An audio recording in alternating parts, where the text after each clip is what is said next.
어르신, 저는 그런 거 원하지 않았어요. 알아. 하지만 나는 내게 고마움을 표현하고 싶었어. 제 일을 한 것뿐이에요. 아니야. 넌 일 이상을 해줬어. 나를 사람답게 대해줬어. 그게 얼마나 큰 선물인지 모를 거야. 잠깐만요. 이야기를 시작하기 전에 구독과 좋아요 버튼 누르시는 거 잊지 않으셨죠? 꼭 눌러주세요. 더 많은 이야기를 제작하는데 큰 도움이 됩니다. 그럼 이제 이야기를 시작하겠습니다. 오후 2시, 요양병원 3층 복도는 고요했다. 간호사들의 발걸음 소리와 어디선가 들려오는 텔레비전 소리만이 긴 복도를 채우고 있었다. 312호 병실 문 앞에 선정은지는 잠시 숨을 고르고 문을 두드렸다. 어르신, 들어가도 될까요? 대답은 없었지만 은지는 익숙한 손놀림으로 문을 열고 들어갔다.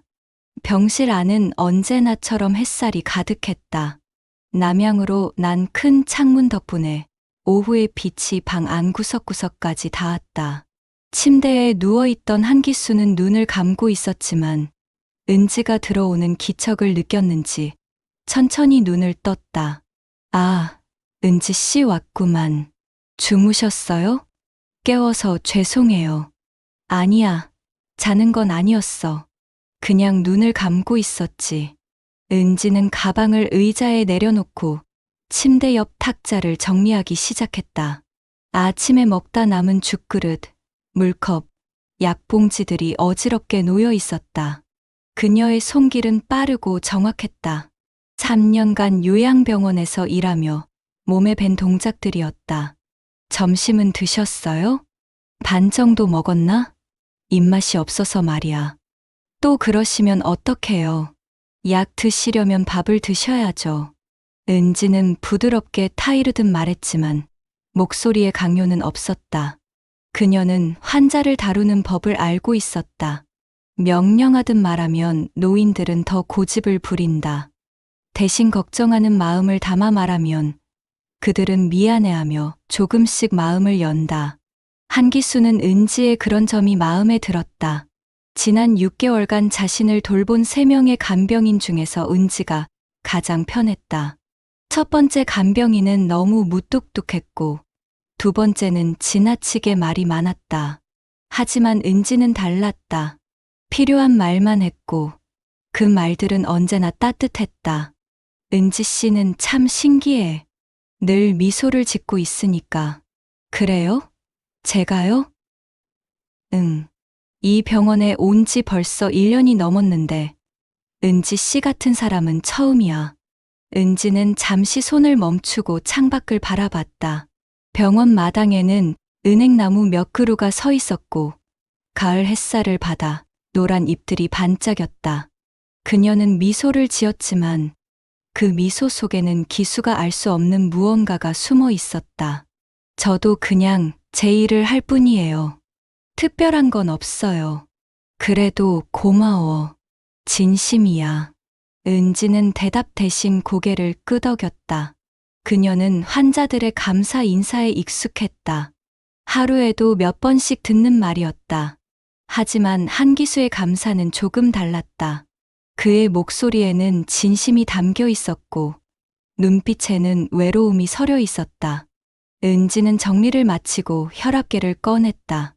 혈압 재볼게요. 팔 좀 내밀어 주세요. 기수는 순순히 팔을 내밀었다. 은지의 손길은 부드러웠다. 그녀는 혈압계를 감으며 자연스럽게 물었다. 오늘 자제분들 오시나요? 글쎄, 요즘 애들이 바빠서 말이야. 큰애는 회사 일로 정신없고 작은애는 미국에 있잖아. 그래도 일주일에 한 번은 오시잖아요. 그게 벌써 2주 전이야. 뭐, 괜찮아. 다들 바쁜데 어쩌겠어. 은지는 혈압 수치를 확인하며 기록지에 적었다. 140에 88점.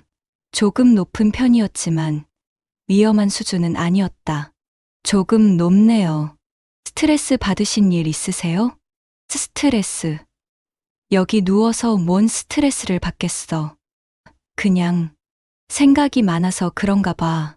은지는 혈압계를 치우며 조심스럽게 물었다. 무슨 생각요? 기수는 잠시 망설이다가 천천히 입을 열었다. 나이 들면 이런 게 서러워. 평생 일하고 가족 먹여 살리고 그랬는데 이제는 병원 침대에 누워서 남의 도움을 받아야 하잖아. 화장실 가는 것도 밥 먹는 것도 혼자 못하고. 그의 목소리는 떨렸다. 은지는 그의 손을 가만히 잡았다. 어르신, 그런 말씀 마세요. 누구나 늙으면 그렇게 되는 거예요. 그건 부끄러운 일이 아니에요. 머리로는 알아. 하지만 마음이 그걸 받아들이기가 쉽지 않아. 은지는 아무 말 없이 그의 손을 꽉 쥐었다. 말보다 때로는 침묵과 온기가 더 큰 위로가 된다는 걸 그녀는 알고 있었다. 두 사람은 한동안 말없이 앉아 있었다. 창밖에서는 바람에 은행잎이 떨어지고 있었다. 은지 씨는 몇 살이지? 34이에요. 아직 젊네. 결혼은 안 했어? 아직요. 왜? 남자친구라도 있어? 은지는 작게 웃었다. 없어요. 이 일 하면서 남자친구 만들 시간이 어디 있어요. 그것도 그렇겠구나. 이 일이 쉽지 않잖아. 익숙해지면 괜찮아요. 저는 이 일이 좋아요. 정말? 네. 누군가를 돕는다는 게 의미 있잖아요. 기수는 은지의 얼굴을 가만히 바라봤다.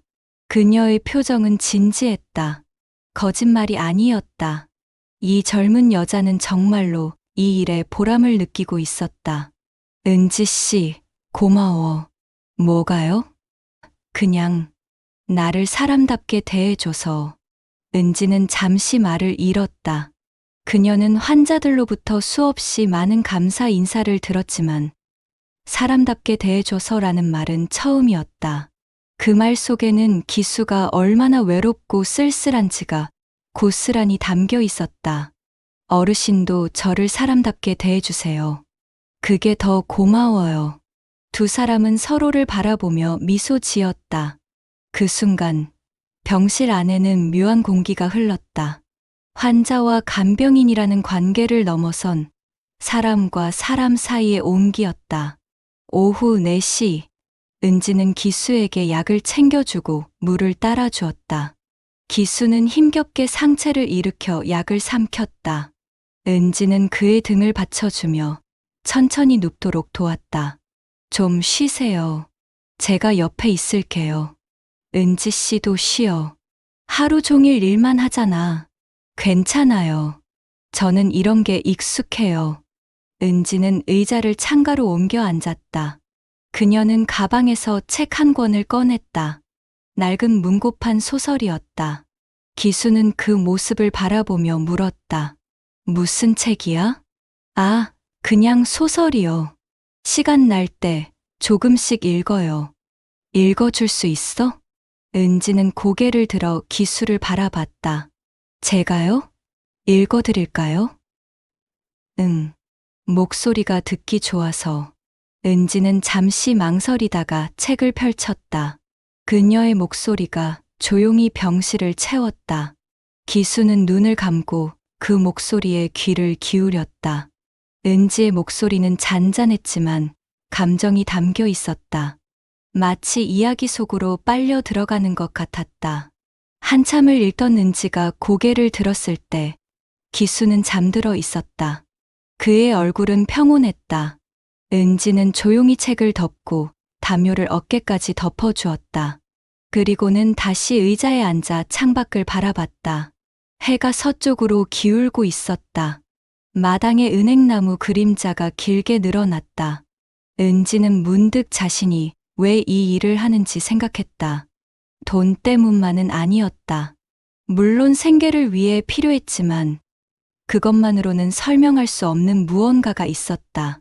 그녀는 사람들의 마지막 시간을 함께하는 것에서 묘한 의미를 찾았다.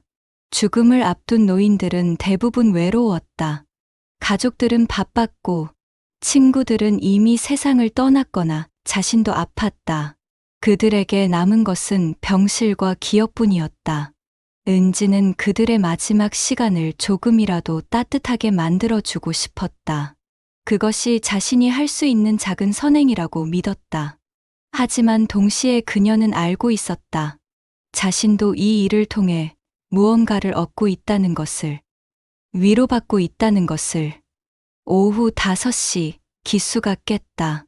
그는 눈을 뜨자마자 은지를 찾았다. 아직 있었구나. 네. 퇴근 시간까지 있어야죠. 배고프지 않아? 괜찮아요. 조금 이따 먹을게요. 기수는 침대에서 몸을 일으키려 했다. 은지가 재빨리 다가가 그를 부축했다. 천천히 하세요. 어디 가시려고요? 화장실. 제가 도와드릴게요. 은지는 기수를 부축해 천천히 화장실로 안내했다. 이런 일은 하루에도 몇 번씩 반복됐다. 처음에는 기수도 부끄러워했지만 이제는 익숙해졌다. 은지의 태도가 자연스러워서 그랬다. 그녀는 환자의 수치심을 이해했고 그것을 최소화하는 방법을 알고 있었다. 화장실에서 나온 기수를 다시 침대에 눕힌 후 은지는 손을 씻으며 말했다. 저녁 식사 곧 올라올 거예요. 오늘은 좀 드셔야 해요. 알았어. 은지 씨가 그렇게 말하니까 먹어야겠네. 네, 꼭 드세요. 은지는 시계를 확인했다. 퇴근 시간이 다가오고 있었다. 그녀는 가방을 챙기며 말했다. 어르신, 저 이제 가봐야 해요. 내일 또 올게요. 그래, 조심해서 가. 네. 밤에 불편한 거 있으면 간호사 선생님 부르시고요. 알았어. 은지 씨, 고마워. 별 말씀을요. 은지는 문을 나서며 뒤를 돌아봤다. 기수는 창밖을 바라보고 있었다. 그의 뒷모습이 왠지 쓸쓸해 보였다. 은지는 잠시 망설이다가 다시 병실로 들어갔다. 어르신, 왜? 뭘 깜빡했어? 아니요. 그냥 내일 날씨 좋으면 옥상 정원에 나가실래요? 잠깐이라도 바람 쐬시면 좋을 것 같아서요. 기수의 얼굴이 환해졌다. 그럴 수 있어? 네. 제가 휠체어 준비할게요. 그거 좋겠네. 정말 고마워. 그럼 내일 봬요. 은지는 이번에는 진짜로 문을 나섰다. 복도를 걸으며 그녀는 작게 미소 지었다. 한기수의 기쁨이 자신에게도 전염된 것 같았다. 이런 작은 순간들이 그녀가 이 일을 계속하는 이유였다. 엘리베이터를 기다리며 은지는 창밖을 바라봤다. 해가 지고 있었다. 하늘은 주황빛으로 물들어 있었다. 아름다운 저녁이었다. 은지는 문득 생각했다. 312호 병실의 한기수도 지금 이 노을을 보고 있을까? 그리고 그는 무슨 생각을 하고 있을까? 엘리베이터 문이 열렸다. 은지는 안으로 들어가 1층 버튼을 눌렀다. 문이 닫히며 그녀의 하루도 천천히 끝나가고 있었다. 내일이면 또 312호 병실로 갈 것이다. 그리고 한기수를 만날 것이다. 그것이 그녀의 일상이었다.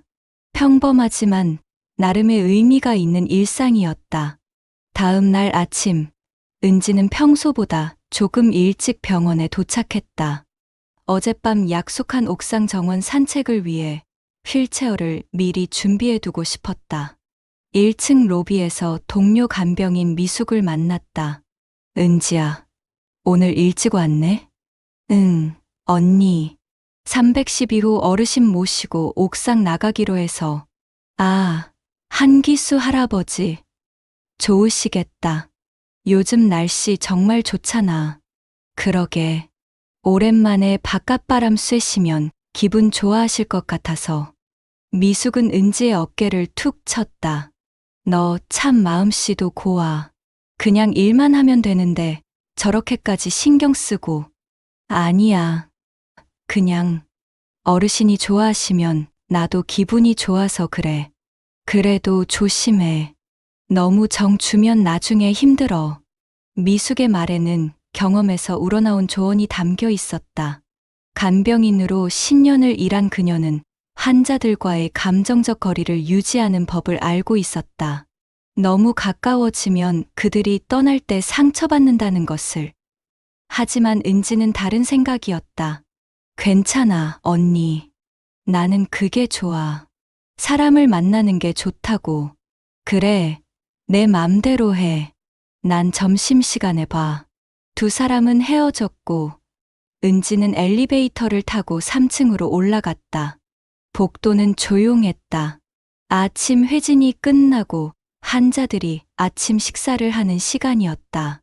312호 앞에 서서 문을 노크했다. 어르신, 은지예요. 들어와.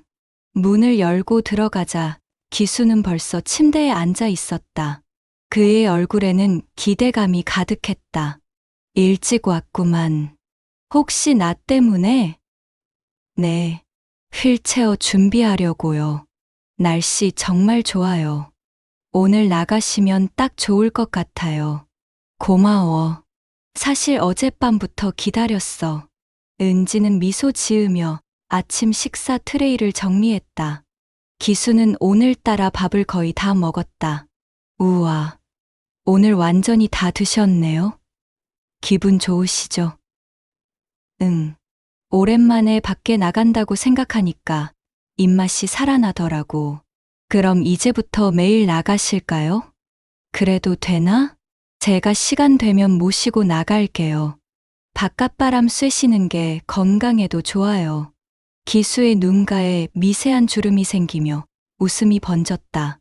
은지는 그 모습을 보며 가슴이 따뜻해지는 걸 느꼈다. 이런 작은 행복을 선물할 수 있다는 게 고마웠다.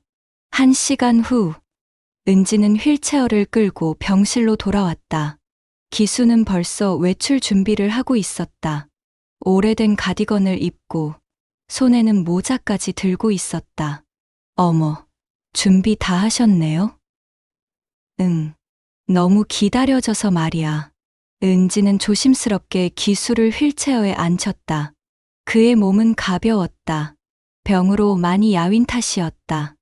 담요를 무릎에 덮어주고 모자를 씌워주었다. 춥지 않으세요? 아니, 괜찮아. 가자. 은지는 휠체어를 밀며 복도로 나갔다. 엘리베이터를 타고 옥상으로 향했다. 문이 열리자 시원한 바람이 얼굴을 스쳤다. 기수는 깊게 숨을 들이마셨다. 아, 이 냄새. 바깥 냄새야. 옥상 정원은 작았지만 아늑했다. 화단에는 국화가 피어 있었고 벤치 몇 개가 놓여 있었다. 은지는 햇볕이 잘 드는 곳에 휠체어를 세웠다. 여기 어때요? 좋아. 정말 좋아. 기수는 눈을 감고 햇살을 받았다. 바람이 그의 흰 머리카락을 흔들었다. 은지는 옆 벤치에 앉아 그를 지켜봤다. 한동안 두 사람은 말없이 시간을 보냈다. 말이 필요 없었다. 그저 함께 있다는 것만으로도 충분했다. 은지 씨. 네, 정말 고마워. 이렇게 나를 생각해줘서. 별 말씀을요. 제가 좋아서 하는 거예요. 그래도 고마워. 요즘 같은 세상에 이렇게 친절한 사람이 있다는 게 신기해. 은지는 잠시 망설이다가 물었다. 어르신, 외로우세요? 기수는 고개를 끄덕였다. 많이. 특히 밤에. 병실에 혼자 있으면 온갖 생각이 다 들어. 어떤 생각요? 인생에 대한 생각. 내가 뭘 했나, 뭘 남겼나 하는 생각들. 그리고 죽음에 대한 생각도. 은지는 조용히 들었다. 노인들은 자주 죽음에 대해 이야기했다. 처음에는 당황스러웠지만 이제는 자연스럽게 받아들일 수 있었다. 무섭지 않으세요? 무섭지. 하지만 어쩔 수 없잖아. 누구나 가는 길인데.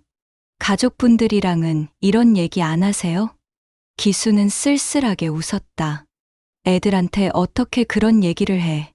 불편해 하잖아. 차라리 은지 씨한테 하는 게 편해. 왜요? 너는 들어주잖아. 판단하지 않고 그냥 들어줘. 그게 고마워. 은지는 가슴이 먹먹해지는 걸 느꼈다. 그녀는 기수의 손을 가만히 잡았다. 언제든지 말씀하세요. 제가 들어드릴게요. 고마워. 은지 씨. 바람이 불어왔다.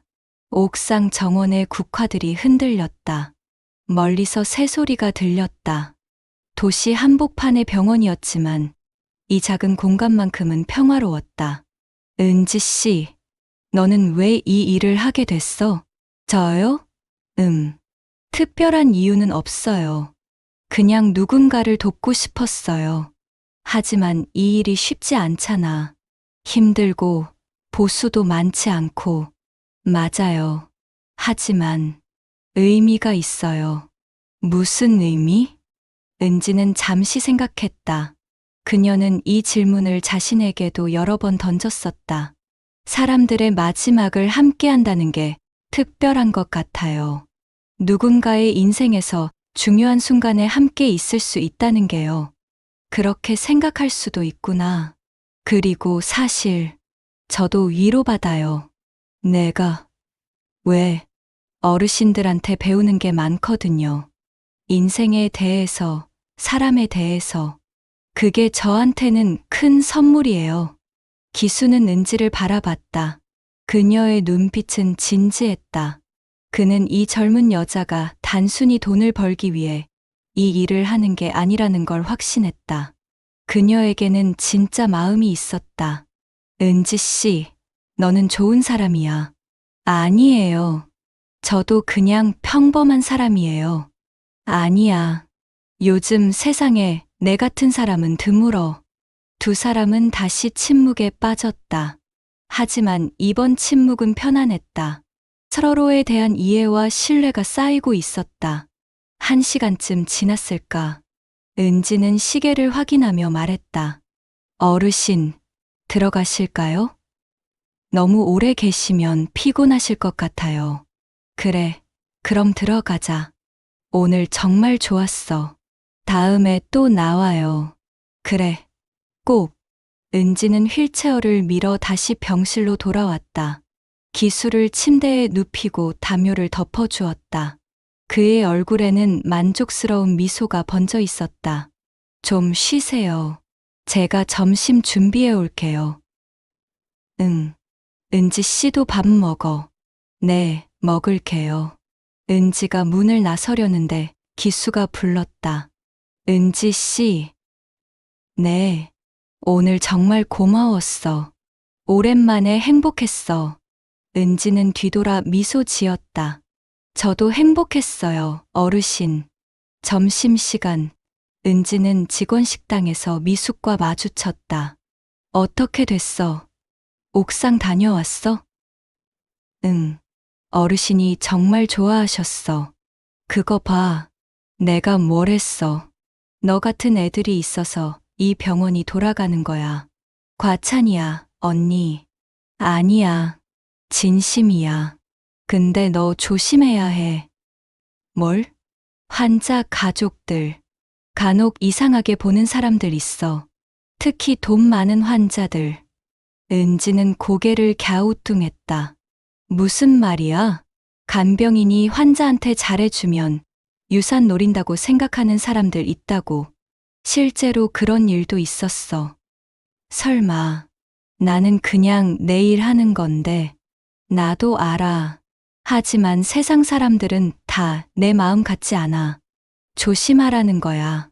알았어, 언니. 고마워. 하지만 은지는 미숙의 말을 대수롭지 않게 여겼다. 자신은 떳떳했고 잘못한 게 없었다. 그저 환자를 잘 돌보는 것뿐이었다. 오후, 은지는 다시 312호로 갔다. 기수는 낮잠을 자고 있었다. 은지는 조용히 의자에 앉아 창밖을 바라봤다. 마당의 은행나무 잎이 바람에 날렸다. 가을이 깊어가고 있었다. 문득 은지는 기수가 얼마나 더 이 병원에 있을지 궁금해졌다. 의사는 길어야 1년이라고 했다. 그 말은 짧으면 몇 개월도 안 된다는 뜻이었다. 은지는 가슴이 답답해졌다. 간병인으로 일하면서 많은 환자들을 떠나보냈다. 처음에는 슬펐지만 이제는 익숙해졌다고 생각했다. 하지만 한기수는 달랐다. 그는 은지에게 특별한 사람이 되어가고 있었다. 은지 씨, 기수가 깼다. 아, 주무셨어요? 제가 깨웠나요? 아니야. 그냥 깬 거야. 몇 시지? 3시요. 많이 잤네. 피곤하셨나 봐요. 오전에 나가셨으니까. 그래도 기분은 좋아. 오랜만에 바람 쐬니까 좋더라. 은지는 물을 따라 건네주었다. 어르신, 질문 하나 해도 돼요? 뭐든지 물어봐. 후회하는 거 있으세요? 인생에서요. 기수는 잠시 생각했다. 많지. 특히 가족들한테 더 잘해줄 걸 그랬어. 어떻게요? 일만 했거든. 돈 벌고 사업하고. 애들이 자랄 때도 거의 집에 없었어. 아내도 외로웠을 거야. 하지만 가족을 위해서 일하신 거잖아요. 그래.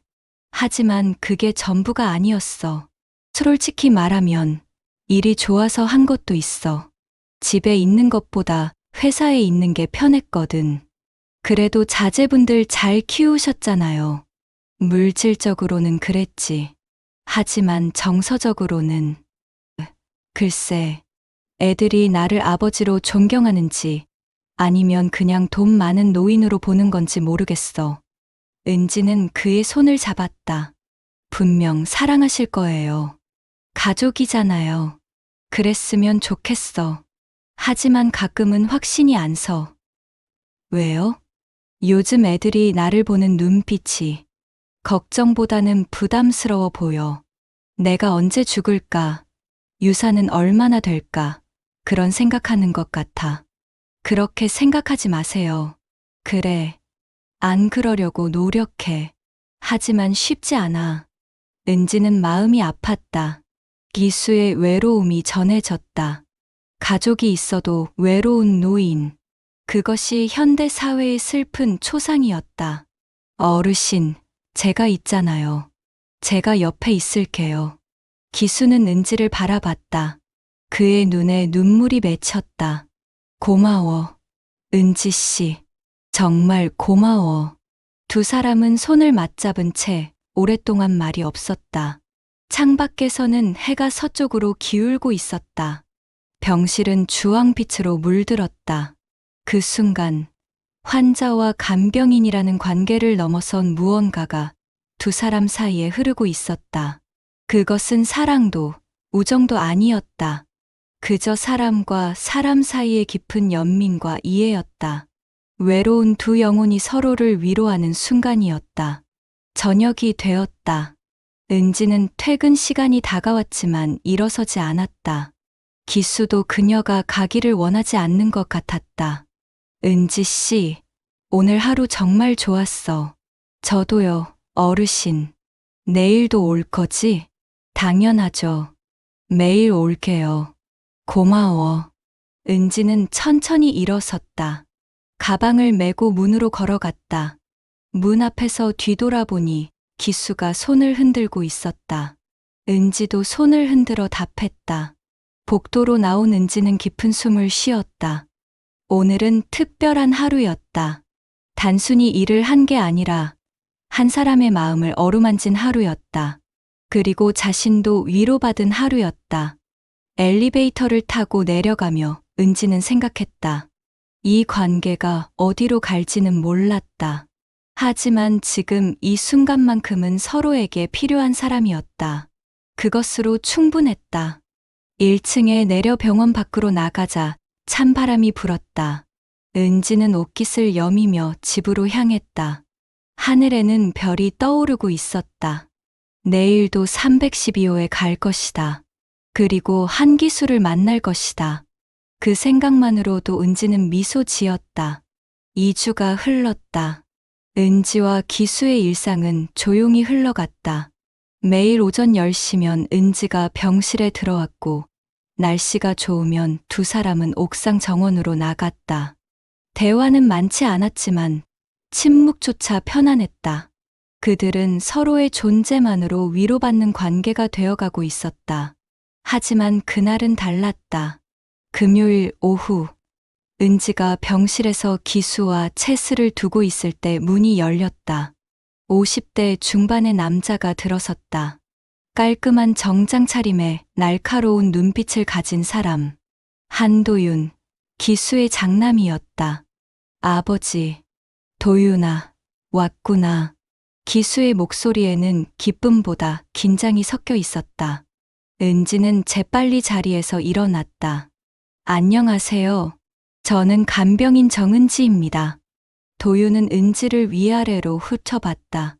그의 시선은 차갑고 경계심이 가득했다. 아, 네. 들었어요. 우리 아버지 잘 부탁드립니다.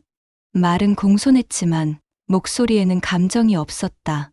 은지는 불편함을 느꼈지만 미소를 유지했다. 제가 자리 비워드릴게요. 천천히 얘기하세요. 아니야, 은지 씨. 그냥 있어도 돼. 기수가 말했지만 은지는 고개를 저었다. 괜찮아요. 가족끼리 시간 보내세요. 전 아래 가서 차 마시고 올게요. 은지가 나가자 병실에는 어색한 침묵이 흘렀다. 도윤은 의자를 끌어당겨 앉았다. 아버지, 건강은 어떠세요? 그럭저럭. 너는 어떠니? 회사 일은 잘 되고? 네, 바쁘긴 하지만 괜찮아요. 그래, 잘 됐구나. 다시 침묵. 부자 간의 대화는 언제나 이랬다. 서로 할 말이 많은 것 같으면서도 정작 나누는 말은 형식적이었다. 도윤이 먼저 본론을 꺼냈다. 아버지, 그 간병인 정은지 씨 말인데요. 왜? 뭐가 문제라도 있니? 아니, 문제는 아니고요. 그냥 조심하셔야 할 것 같아서요. 조심. 무슨 소리야? 도윤은 조심스럽게 말을 이었다. 요즘 간병인들 중에 환자한테 잘해주면서 재산을 노리는 경우가 있다고 하더라고요. 특히 혼자 계신 노인들. 기수의 얼굴이 굳었다. 그게 무슨 말이냐?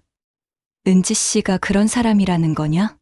그렇다는 게 아니라 그냥 조심하시라는 거예요.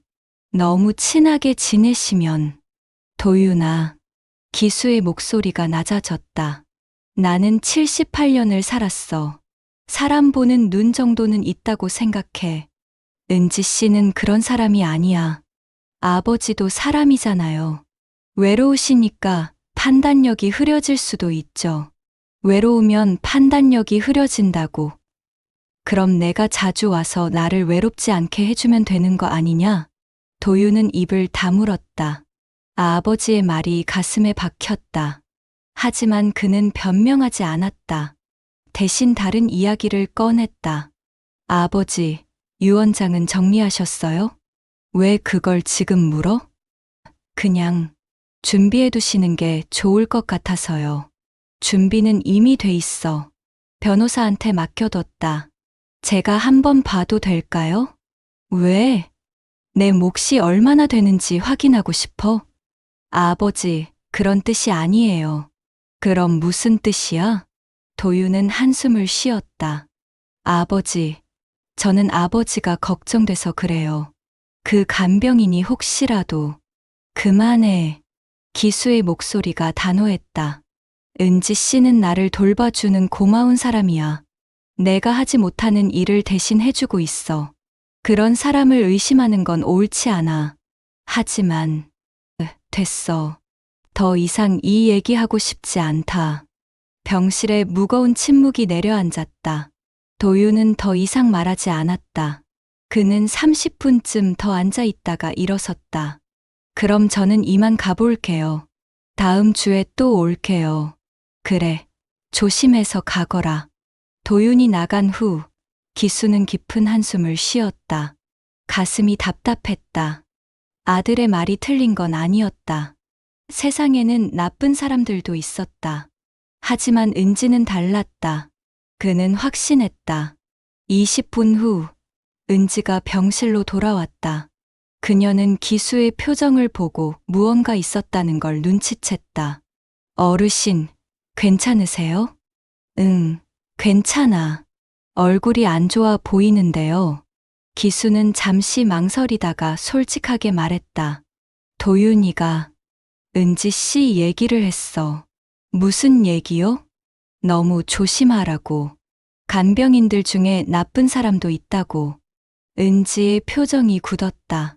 하지만 그녀는 놀라지 않았다. 예상했던 일이었다. 그럴 수도 있죠. 아들 입장에서는 당연히 걱정되실 거예요. 하지만 넌 그런 사람이 아니잖아. 어르신이 그렇게 생각해 주시면 됐어요.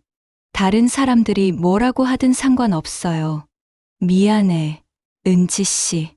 내 아들이 실례를 했어. 아니에요. 이해해요. 사실 이런 일이 처음도 아니에요. 무슨 말이야? 은지는 의자에 앉으며 조용히 말했다. 제가 여기서 일한 지 3년 됐거든요. 그동안 비슷한 일을 여러 번 겪었어요. 가족들이 의심하는 거요. 왜 그런 일이 생기는 거야? 간병인과 환자가 가까워지는 걸 불편해하는 가족들이 있어요. 특히 돈이 관련되면요. 실제로 나쁜 의도를 가진 간병인도 있었대요. 그래서 모든 간병인을 의심하는 거죠. 그건 불공평해. 맞아요. 하지만 어쩔 수 없어요. 저는 그냥 제 일을 할 뿐이에요. 기수는 은지의 손을 잡았다. 은지 씨, 나는 널 믿어. 그건 알아줘. 고마워요, 어르신. 그거면 충분해요. 하지만 그날 밤, 기수는 잠을 이루지 못했다. 아들의 말이 자꾸 떠올랐다. 그는 은지를 믿었다. 하지만 동시에 아들의 걱정도 이해했다. 기수는 결심했다. 은지에게 무언가를 남겨주고 싶었다. 그녀의 헌신에 대한 보답으로. 다음 날, 기수는 병원의 사회복지사를 불렀다. 선생님, 유언장을 수정하고 싶은데요. 네, 어떻게 수정하고 싶으세요? 간병인 정은지 씨에게 일부를 남기고 싶어요. 사회복지사는 조심스럽게 말했다. 환자분, 신중하게 생각하셔야 해요. 가족분들과 상의는 하셨나요? 아니요.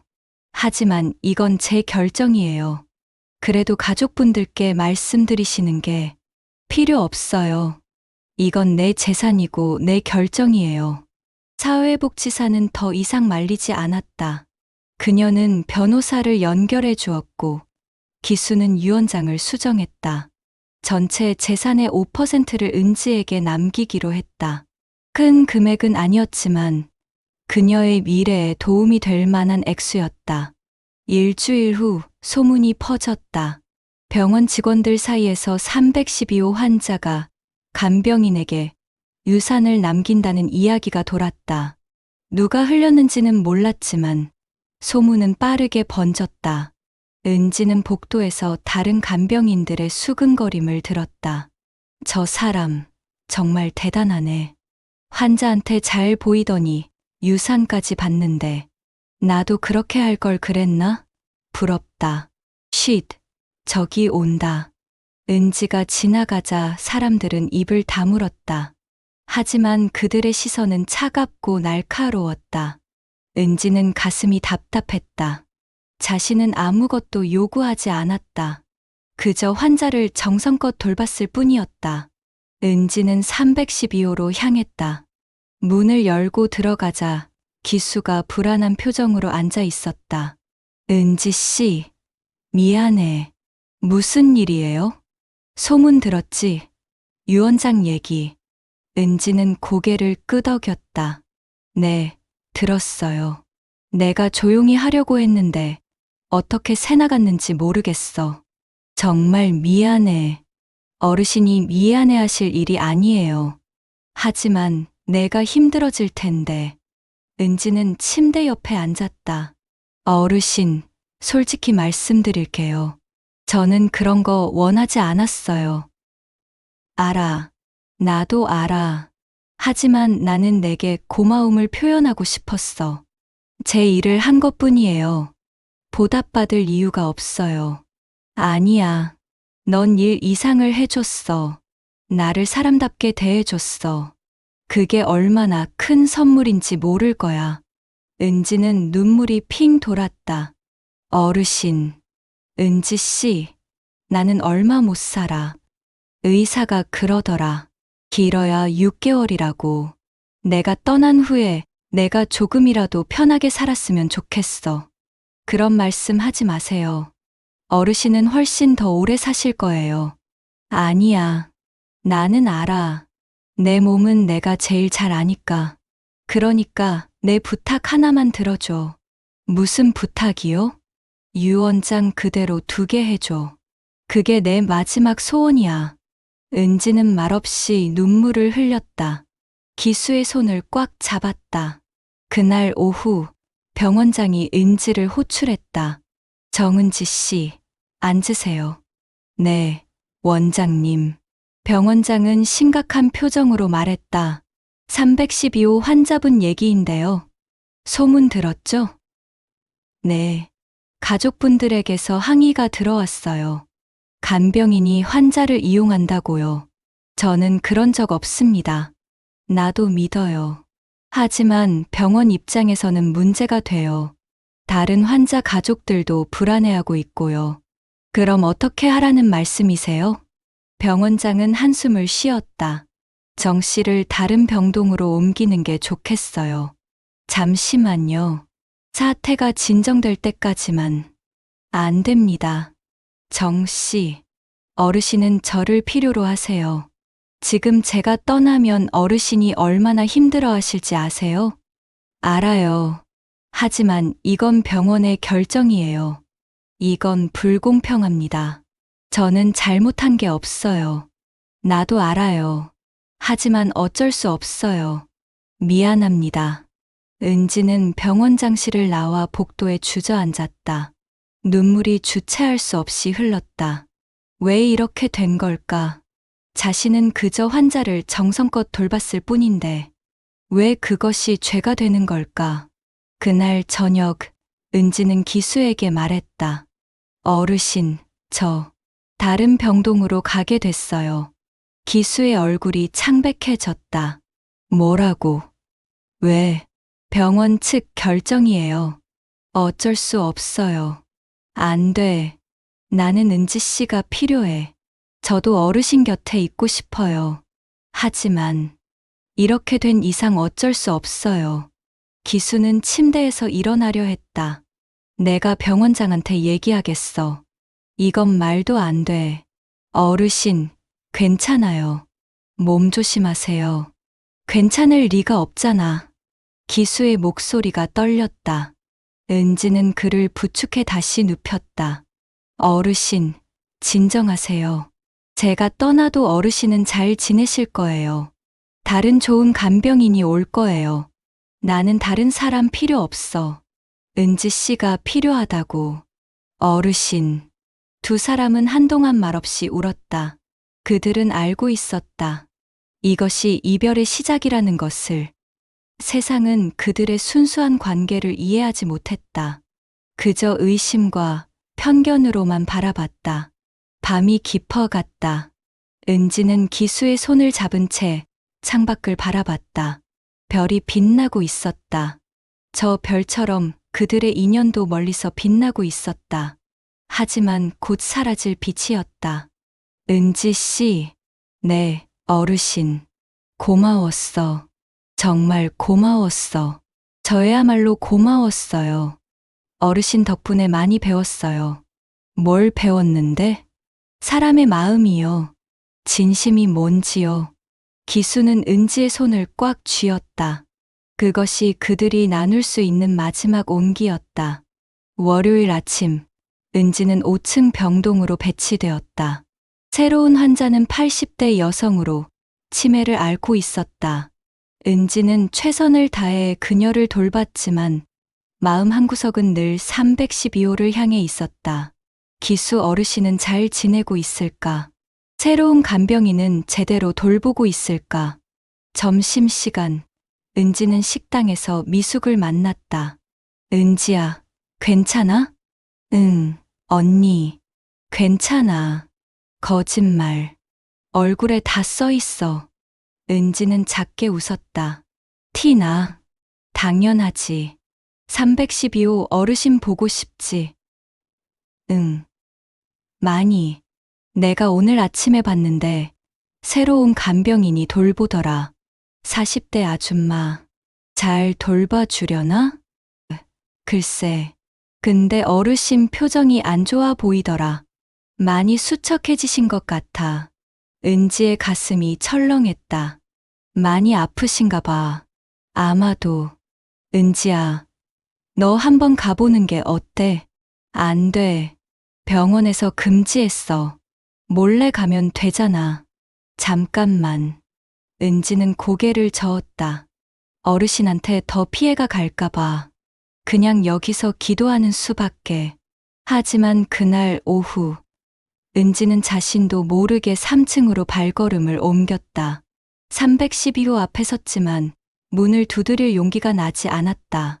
그냥 복도에 서서 문을 바라봤다. 안에서는 텔레비전 소리가 들렸다. 뭐 하세요? 뒤에서 날카로운 목소리가 들렸다. 돌아보니 간호사 김 선생이 서 있었다. 아, 그냥. 정은지 씨, 여기 오면 안 되는 거 아시죠? 네, 죄송합니다. 빨리 가세요. 환자분 가족들이 보면 또 문제돼요. 은지는 고개를 숙이고 돌아섰다. 엘리베이터를 기다리는 동안 눈물이 났다. 이렇게 가까이 있으면서도 만날 수 없다는 게 너무 서러웠다. 그날 밤, 기수는 새로운 간병인 박 씨와 함께 저녁을 먹었다. 박 씨는 친절했지만 은지와는 달랐다. 그녀는 일을 했지만 마음은 없었다. 기계적으로 움직이고 형식적으로 말했다. 어르신, 약 드세요. 고맙습니다. 물 더 필요하세요? 아니요, 괜찮습니다. 대화는 거기서 끝났다. 은지와 함께 했을 때는 약을 먹는 시간조차 대화의 기회였다. 그녀는 물었다. 몸은 어떤지, 오늘 기분은 어떤지, 밤에 잠은 잘 잤는지. 작은 질문들이었지만 그 속에는 진심이 담겨 있었다. 기수는 창밖을 바라봤다. 해가 지고 있었다. 은지와 함께 옥상에 나갔던 시간이 떠올랐다. 그녀의 미소, 그녀의 목소리, 그녀의 따뜻한 손길. 모든 게 그리웠다. 박 씨, 물어볼 게 있는데요. 네, 말씀하세요. 혹시 정은지 씨 소식 아세요? 박 씨는 잠시 망설이다가 말했다. 5층으로 옮겼다고 들었어요. 5층요? 거기는 치림의 환자 병동이죠. 네. 아, 기수의 얼굴이 어두워졌다. 은지가 자신 때문에 더 힘든 곳으로 간 거였다. 미안함과 그리움이 뒤섞였다. 어르신, 괜찮으세요? 네, 괜찮습니다. 하지만 괜찮지 않았다. 그날 밤, 기수는 가슴 통증을 느꼈다. 숨 쉬기가 힘들었다. 박 씨가 황급히 간호사를 불렀다. 환자분 상태가 안 좋아요. 간호사들이 달려왔다. 의사가 호출되었다. 기수는 산소 마스크를 쓰고 응급처치를 받았다. 혈압이 급격히 올라가 있었다. 한기수 환자분, 들리세요? 네, 들립니다. 진통제 투여하겠습니다. 진정하세요. 하지만 기수는 진정할 수 없었다. 가슴이 답답했다. 은지가 보고 싶었다. 그녀의 손을 잡고 싶었다. 그녀의 목소리를 듣고 싶었다. 가족분들한테 연락했습니다. 간호사가 말했다. 30분 후 도윤이 도착했다. 그의 얼굴은 창백했다. 아버지, 괜찮으세요? 도윤아, 왔구나. 무슨 일이에요? 갑자기 왜 이러세요? 기수는 힘겹게 말했다. 은지 씨를 불러줘. 도윤의 얼굴이 굳었다. 아버지, 지금 무슨 말씀을? 부탁이야. 은지 씨를 불러달라고. 안 됩니다. 그 사람은 이제 아버지 간병인이 아니에요. 도윤아, 제발. 기수의 목소리가 떨렸다. 도윤은 고민했다. 아버지의 건강이 우선이었다. 만약 은지를 만나는 게 아버지를 안정시킬 수 있다면. 알았어요. 제가 알아볼게요. 도윤은 병실을 나와 간호사실로 갔다. 정은지 씨가 어디 있죠? 5층에 계실 거예요. 도윤은 5층으로 올라갔다. 복도에서 은지를 찾았다. 그녀는 환자 방에서 나오는 중이었다. 정은지 씨. 은지는 도윤을 보고 놀랐다. 네? 저를 찾으셨어요? 네. 아버지가 당신을 찾으세요. 어르신이요? 무슨 일이세요? 응급 상황이었어요. 지금은 안정됐지만 당신을 보고 싶어 하세요. 은지의 얼굴이 창백해졌다. 제가 지금 가도 될까요? 도윤은 잠시 망설이다가 고개를 끄덕였다. 네, 가세요. 은지는 뛰어서 3층으로 내려갔다. 312호 문을 열고 들어갔다. 기수는 산소 마스크를 쓴 채 누워 있었다. 은지를 보자 그의 눈에 눈물이 맺혔다. 어르신. 은지는 침대 옆으로 달려가 그의 손을 잡았다. 괜찮으세요? 어디가 아프세요? 기수는 산소 마스크를 조금 내리고 힘겹게 말했다. 은지 씨, 보고 싶었어. 저도요. 정말 많이 보고 싶었어요. 미안해. 내 때문에 힘들었지? 아니에요. 어르신 잘못 없어요. 기수는 은지의 손을 꽉 쥐었다. 은지 씨, 고마웠어. 정말 고마웠어. 그런 말씀 하지 마세요. 어르신은 괜찮아지실 거예요. 아니야. 나는 알아. 이제 얼마 안 남았어. 안 돼요. 그런 말 하지 마세요. 은지의 눈물이 기수의 손 위로 떨어졌다. 기수는 미소를 지었다. 울지 마. 나는 행복했어. 은지 씨를 만나서. 저도요. 어르신을 만나서 정말 행복했어요. 두 사람은 한동안 말없이 손을 잡고 있었다. 문 밖에서 도윤이 그 모습을 지켜보고 있었다. 그는 처음으로 깨달았다. 은지는 아버지의 재산을 노린 게 아니었다. 그녀는 진심으로 아버지를 돌봤던 것이다. 그리고 아버지도 그녀를 진심으로 소중히 여겼다. 도윤은 조용히 문을 닫았다. 그들에게 시간이 필요했다. 작별을 준비할 시간이. 1시간 후, 기수는 다시 안정을 찾았다. 은지의 존재만으로도 그는 평온해졌다. 은지 씨, 네, 어르신. 약속 하나만 해줘. 무슨 약속이요? 내가 떠난 후에도 이 일 계속해줘. 나 같은 외로운 사람들을 돌봐줘. 네, 약속할게요. 그리고 행복해야 해. 꼭. 네, 어르신도 오래오래 건강하셔야 해요. 기수는 고개를 끄덕였다. 하지만 두 사람 모두 알고 있었다. 시간이 많지 않다는 것을. 밤 9시, 은지는 병실을 나왔다. 복도에서 도윤이 기다리고 있었다. 정은지 씨.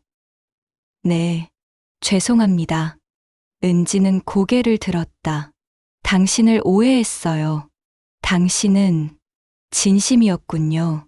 저는 그냥 제 일을 했을 뿐이에요. 아니에요. 당신은 일 이상을 했어요. 제가 하지 못한 걸 해줬어요. 도윤의 목소리가 떨렸다. 고맙습니다. 아버지를 사랑해줘서. 은지는 눈물을 닦았다. 사랑이라기보다는 존중이었어요. 어르신을 한 사람으로 존중했을 뿐이에요. 그게 사랑 아닐까요? 은지는 대답하지 않았다. 도윤은 명함을 꺼내 건넸다.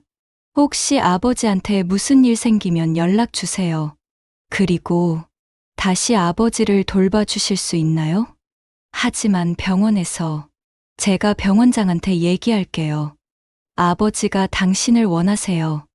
은지는 명함을 받았다. 감사합니다. 아니에요.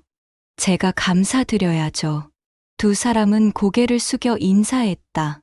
그날 밤 많은 것이 변했다. 의심은 신뢰로, 오해는 이해로 바뀌었다. 다음 날 은지는 다시 312호로 돌아왔다. 기수는 그녀를 보고 환하게 웃었다. 돌아왔구나. 네, 어르신. 이제 안 떠날게요. 고마워. 은지 씨. 은지는 창문을 열었다. 시원한 바람이 들어왔다. 가을이 깊어가고 있었다. 하지만 병실 안은 따뜻했다. 서로를 이해하는 두 사람이 함께 있었기에 그날부터 은지는 다시 기수를 돌봤다. 병원 직원들의 시선은 여전히 차갑기도 했지만 은지는 신경 쓰지 않았다. 중요한 건 기수였다. 그의 마지막 시간을 편안하게 만들어주는 것. 그것이 은지의 사명이었다. 저녁, 은지는 기수에게 책을 읽어주었다. 기수는 눈을 감고 들었다. 그의 얼굴은 평화로웠다. 은지의 목소리가 병실을 채웠다. 그것은 치유의 소리였다. 사랑의 소리였다. 은지 씨. 네, 내가 있어서. 나는 외롭지 않아. 저도요, 어르신. 어르신이 있어서 제 삶이 의미가 있어요. 두 사람은 미소 지었다. 창밖에는 별이 떠오르고 있었다. 어둠 속에서도 빛나는 별처럼 그들의 관계도 빛나고 있었다. 세상의 의심과 편견에도 불구하고 그들의 유대는 진실했다. 그것으로 충분했다. 11월이 왔다. 병원 마당의 은행나무는 이미 잎을 다 떨어뜨렸고 앙상한 가지만 마마 겨울을 준비하고 있었다. 기수의 건강도 나뭇가지처럼 약해져 갔다. 그는 이제 혼자서는 일어날 수도 없었고 대부분의 시간을 잠으로 보냈다. 은지는 매일 아침 9시에 출근해서 저녁 6시까지 기수 곁을 지켰다. 그녀는 그의 손을 잡고 이야기를 들려주고 때로는 그저 조용히 앉아 그의 호흡 소리를 들었다. 그것이 그녀가 할 수 있는 전부였다. 어느 날 오후 기수가 눈을 떴다. 은지는 창가에 앉아 뜨개질을 하고 있었다. 은지 씨. 네, 어르신. 깨셨어요? 뭐 하고 있어? 목도리 뜨고 있어요. 어르신 드리려고요. 기수는 미소 지었다.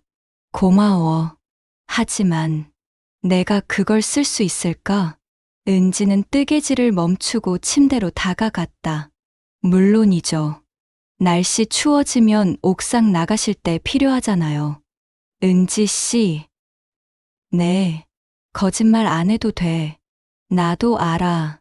내가 얼마 못 간다는 거. 은지의 눈에 눈물이 고였다. 그런 말씀 하지 마세요. 괜찮아. 두렵지 않아. 내가 옆에 있으니까. 저는 어르신이 가시면 어떡하죠? 살아야지. 계속 살아가는 거야. 나처럼 외로운 사람들을 돌보면서 너무 슬플 것 같아요. 기수는 은지의 손을 잡았다. 슬퍼해도 돼. 하지만 너무 오래 슬퍼하지 마.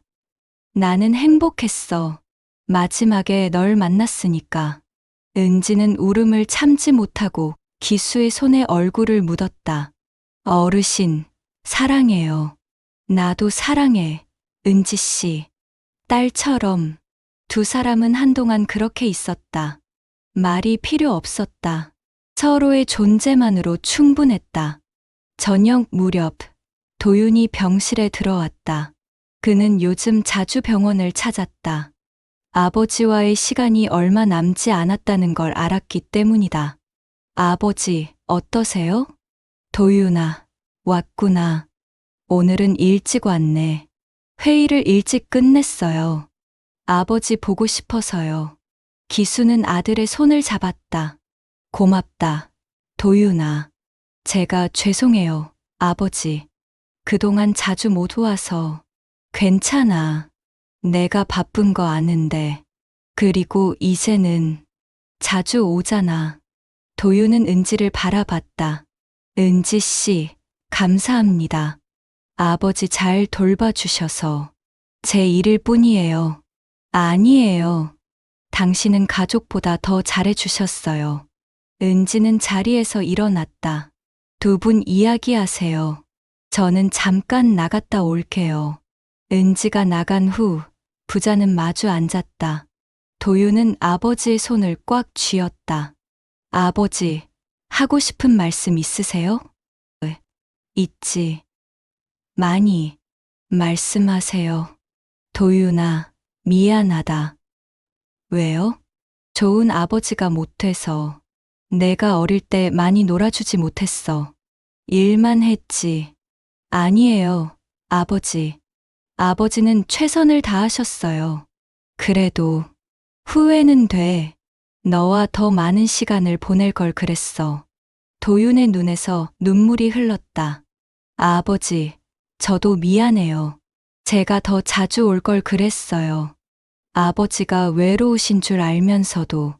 괜찮아. 다 이해해. 너도 내 인생이 있는 거니까. 하지만, 도윤아, 한 가지만 약속해줘. 뭐든지 말씀하세요. 은지 씨를 잘 대해줘. 유언장대로 해주고. 네, 그럴게요. 그리고 가끔은 그녀를 만나 내 이야기를 해주고. 네, 아버지. 기수는 만족스러운 표정으로 눈을 감았다. 도윤은 아버지의 손을 놓지 않고 한참을 앉아 있었다. 일주일 후 기수는 더 이상 깨어나지 않았다. 혼수 상태에 빠진 것이다. 의사는 며칠 안에 돌아가실 거라고 했다. 도윤과 가족들이 병실을 지켰고 은지도 함께 있었다. 밤이 되었다. 도윤은 은지에게 말했다. 은지 씨, 집에 가서 쉬세요. 제가 여기 있을게요. 아니에요. 저도 여기 있고 싶어요. 하지만 제발요. 마지막까지 함께 있고 싶어요. 도윤은 고개를 끄덕였다. 그는 은지의 마음을 이해했다. 새벽 3시, 기수의 호흡이 약해졌다. 심장 박동 모니터의 소리가 느려졌다. 은지는 그의 손을 꽉 잡았다. 어르신, 저예요. 은지예요. 들리세요? 기수는 대답하지 않았다. 하지만 그의 손이 미세하게 움직였다. 은지의 손을 쥐는 것 같았다. 어르신, 사랑해요. 정말 사랑해요. 어르신 만나서 정말 행복했어요. 은지의 눈물이 기수의 손 위로 떨어졌다. 편히 가세요. 이제는 쉬세요. 고생 많으셨어요. 모니터의 소리가 점점 느려졌다. 그리고 새벽 3시 27분, 길고 긴 신호음이 울렸다. 한기수가 세상을 떠난 것이다. 은지는 그의 손을 놓지 않았다. 아직 따뜻한 그 손을. 도윤이 은지의 어깨에 손을 얹었다. 은지 씨, 고맙습니다. 아버지의 마지막을 함께 해주셔서. 은지는 대답하지 못했다. 그저 울기만 했다. 장례식은 3일장으로 치러졌다. 많은 사람들이 조문을 왔다. 사업 동료들, 친구들, 친척들. 은지는 조문객들 사이에 조용히 앉아 있었다. 검은 상복을 입은 그녀는 마치 가족처럼 보였다. 장례식 마지막 날, 도윤이 은지를 불렀다. 은지 씨, 잠깐 얘기 좀 할까요? 네. 두 사람은 장례식장 밖 정원으로 나갔다. 11월에 찬바람이 불었다. 아버지께서 당신에게 유산을 남기셨어요. 알고 있어요. 하지만 저는 받으세요. 그게 아버지의 뜻이에요. 하지만 가족들이 제가 다 설명했어요. 당신이 얼마나 아버지를 잘 돌봐주셨는지. 아무도 반대하지 않아요. 은지는 고개를 숙였다. 감사합니다. 제가 감사드려야죠. 그리고 이거 받으세요. 도윤은 봉투 하나를 건넸다. 은지가 열어보니 편지였다. 기수의 손글씨였다. 그는 병원에 입원하기 전에 이 편지를 써놓았던 것이다. 은지는 떨리는 손으로 편지를 읽었다. 사랑하는 은지 씨에게. 이 편지를 읽고 있다면 나는 이미 이 세상에 없을 것입니다. 슬퍼하지 마세요. 나는 행복했습니다. 특히 당신을 만난 마지막 몇 달은 내 인생에서 가장 따뜻한 시간이었습니다. 당신은 나를 환자가 아닌 사람으로 대해주었습니다. 나의 이야기를 들어주었고, 나의 외로움을 달래주었습니다. 그것이 얼마나 큰 선물인지 아나요? 이 세상에는 당신처럼 따뜻한 마음을 가진 사람이 필요합니다. 부디 이 일을 계속해 주세요. 나처럼 외롭고 아픈 사람들에게 희망이 되어 주세요. 그리고 행복하세요. 당신은 행복할 자격이 있습니다. 감사합니다. 은지 씨. 당신을 만난 것은 내 인생의 축복이었습니다. 영원히 감사하는 마음으로. 한기수. 은지는 편지를 가슴에 품었다. 눈물이 멈추지 않았다. 어르신. 도윤도 눈물을 닦았다. 아버지는 당신을 정말 사랑하셨어요. 가족만큼이나. 저도 어르신을 정말 사랑했어요. 두 사람은 한동안 말없이 서 있었다. 차가운 바람이 불었지만 그들의 마음은 따뜻했다. 한 달 후, 은지는 새로운 환자를 맡았다. 70대 남성으로 혼자 사는 독거노인이었다. 첫날, 은지는 그에게 인사했다. 안녕하세요. 저는 간병인 정은지입니다. 아, 네. 잘 부탁합니다. 편하게 계세요. 제가 잘 돌봐드릴게요. 노인은 은지를 바라봤다. 그녀의 눈빛은 따뜻했다. 진심이 담겨 있었다. 고맙습니다. 천만에요. 은지는 창문을 열었다. 찬바람이 들어왔지만 상쾌했다. 날씨 좋네요. 나중에 시간 되시면 옥상 정원에 나가실래요? 그럴 수 있나요? 물론이죠. 바람 쐬시는 게 좋아요. 노인의 얼굴에 미소가 번졌다. 은지는 그 미소를 보며 생각했다. 기수 어르신도 처음에 이렇게 웃으셨지. 그리고 그 미소가 점점 더 밝아졌었지. 은지는 새로운 시작을 느꼈다. 기수는 떠났지만 그가 남긴 것은 컸다. 사람을 대하는 법, 진심으로 돌보는 법, 그리고 사랑하는 법. 은지는 그것을 잊지 않을 것이다. 저녁, 은지는 가방에서 기수의 편지를 꺼내 다시 읽었다. 그리고 조용히 속삭였다. 어르신, 약속 지킬게요. 계속 이 일 할게요. 그리고 행복할게요. 어르신이 원하셨던 대로 창밖에는 별이 떠올랐다. 은지는 그 별을 바라보며 미소 지었다. 저 별들 중 하나가 기수일지도 모른다고 생각했다. 여전히 그녀를 지켜보고 있는. 잘 자요, 어르신. 편히 쉬세요. 바람이 불었다. 마치 대답하는 것처럼. 은지는 가방을 메고 병원을 나섰다. 내일도 여기 올 것이다. 그리고 모레도 누군가를 돌보기 위해, 누군가의 외로움을 덜어주기 위해. 그것이 은지의 삶이었다. 그리고 그것은 아름다운 삶이었다. 312호 병실은 이제 비어 있었다. 하지만 그곳에는 여전히 무언가 남아 있었다. 사랑의 흔적, 돌봄의 기억, 그리고 두 영혼의 아름다운 만남. 그것은 영원히 그곳에 머물 것이다. 해가 졌다. 병원에 불이 켜졌다. 어디선가 간병인이 환자를 돌보고 있을 것이다. 은지처럼 정성을 다해, 마음을 다해. 그리고 그것이 바로 희망이었다. 어두운 세상에서도 여전히 빛나는 희망. 병실의 그림자 속에서도 피어나는 사랑. 그것이 이 이야기가 남긴 것이었다.